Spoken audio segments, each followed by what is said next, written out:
Nous allons commencer déjà par définir qu'est-ce que la prostitution.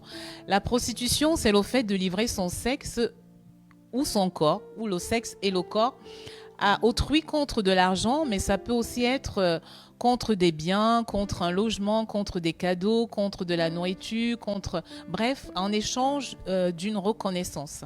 On peut également livrer son sexe ou son corps à autrui sous l'emprise de quelqu'un qui lui récupère de l'argent, qui récupère l'argent à ta place, c'est-à-dire que la personne te pousse à livrer ton corps, à vendre ton corps ou ton sexe en échange de l'argent, que c'est lui qui va empocher en fait sous des largesses.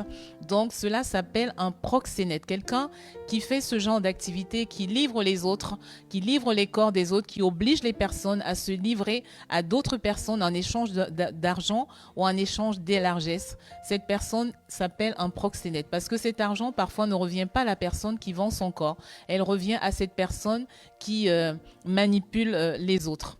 Donc il existe aussi plusieurs formes de prostitution. Il y a la prostitution spirituelle qui est le fait de se livrer dans l'esprit, c'est-à-dire consciemment ou inconsciemment, des esprits féminins ou des esprits masculins. Bref, des esprits viennent coucher avec toi, avec une personne, que ce soit des hommes ou des femmes qui couchent avec des esprits féminins ou masculins qui couchent avec des hommes ou des femmes. Pour souiller ton corps, pour bloquer tes grâces, ou voler tes grâces. Ça s'appelle aussi une prostitution spirituelle ou une emprise spirituelle démoniaque.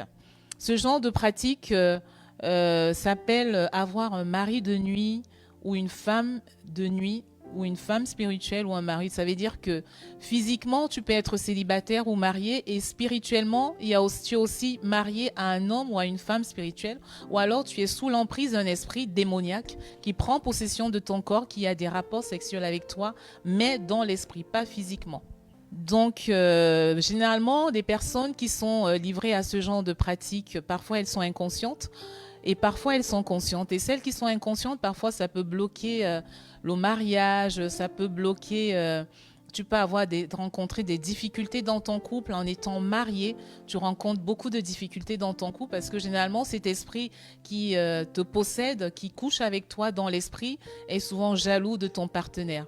Donc, pour être, par exemple, sous l'emprise de ce genre d'esprit, il ne faut pas forcément avoir eu des rapports sexuels physiques avant. Ça veut dire qu'une personne peut être très bien une personne vierge, c'est-à-dire une personne qui n'a jamais couché avec un homme ou jamais couché avec une femme et être sous l'emprise de ce genre d'esprit. Ne croyez surtout pas que si vous rencontrez des difficultés dans votre couple ou dans votre